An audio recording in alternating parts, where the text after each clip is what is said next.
ঢাকার কোথাও কোথাও আজ আবার বৃষ্টি হতে পারে জানিয়েছে আবহাওয়া অধিদপ্তর। আর কাল থেকে টানা 11 তারিখ পর্যন্ত থেমে থেমে সারা দেশে বৃষ্টির কথা বলছে সংস্থাটি।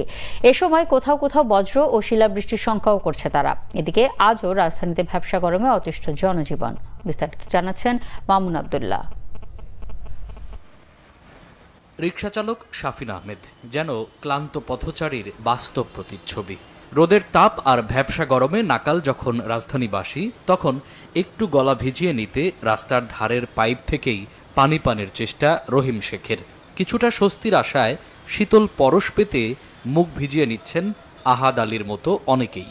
খুব গরম লাগে, লেগে একটু হাত পা ধুলাম, তাহলে শরীরটা ঠান্ডা পেলাম, এই জন্য পানিটা ব্যবহার করলাম। তাপমাত্রা কালকের তুলনায় আজকে একটু কম আছে আর কি, অনেকটা সামনে মনে হয় বৃষ্টি আবো। 100 টাকা ভাড়া মারলে শরীর ক্লান্ত হয়ে যায়, তারপর মনে করেন যে বিশ্রাম নিতে গাছতলায় অথবা কিন্তু শ্যামা জায়গায় বসে রেস্ট নিতে। আবহাওয়া অফিস বলছে কমতে শুরু করেছে তীব্র তাপপ্রবাহ। ঢাকায় আবার বৃষ্টির সুখবর দিল তারা। ঢাকায় আমরা বলেছি আজকে 1 থেকে 2 জায়গায় বৃষ্টি হতে পারে ঢাকার আকাশে এবং বাংলাদেশের আকাশে।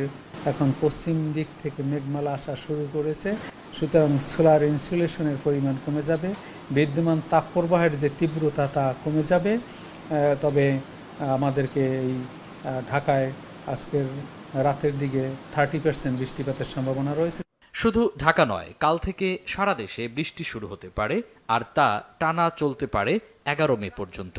5 তারিখ থেকে 11 তারিখ পর্যন্ত প্রায় প্রত্যেক দিন বৃষ্টিপাত হবে এবং তার আওতাধীন এরিয়াও বৃদ্ধি পেতে থাকবে। এই বৃষ্টিপাতের সাথে থাকবে দমকা বাতাস এবং ঝোড়ো হাওয়া, কখনো কখনো বজ্রপাত এবং শিলাবৃষ্টি হওয়ার সম্ভাবনা রয়েছে। সুতরাং এই পরিস্থিতিতে যদিও গরমের তীব্রতা কমে যাবে, স্বস্তি ফিরে আসবে। 11 তারিখ পর্যন্ত তুমুল বজ্রপাতের শঙ্কা করছে আবহাওয়া অধিদপ্তর। এ সময় 1090-তে কল করে পূর্বাভাস জানা যাবে। বজ্রঝড়জনিত সতর্কবার্তা, সাইক্লোনজনিত সতর্কবার্তা। মামুন আব্দুল্লাহ, বাংলা ভিশন, ঢাকা।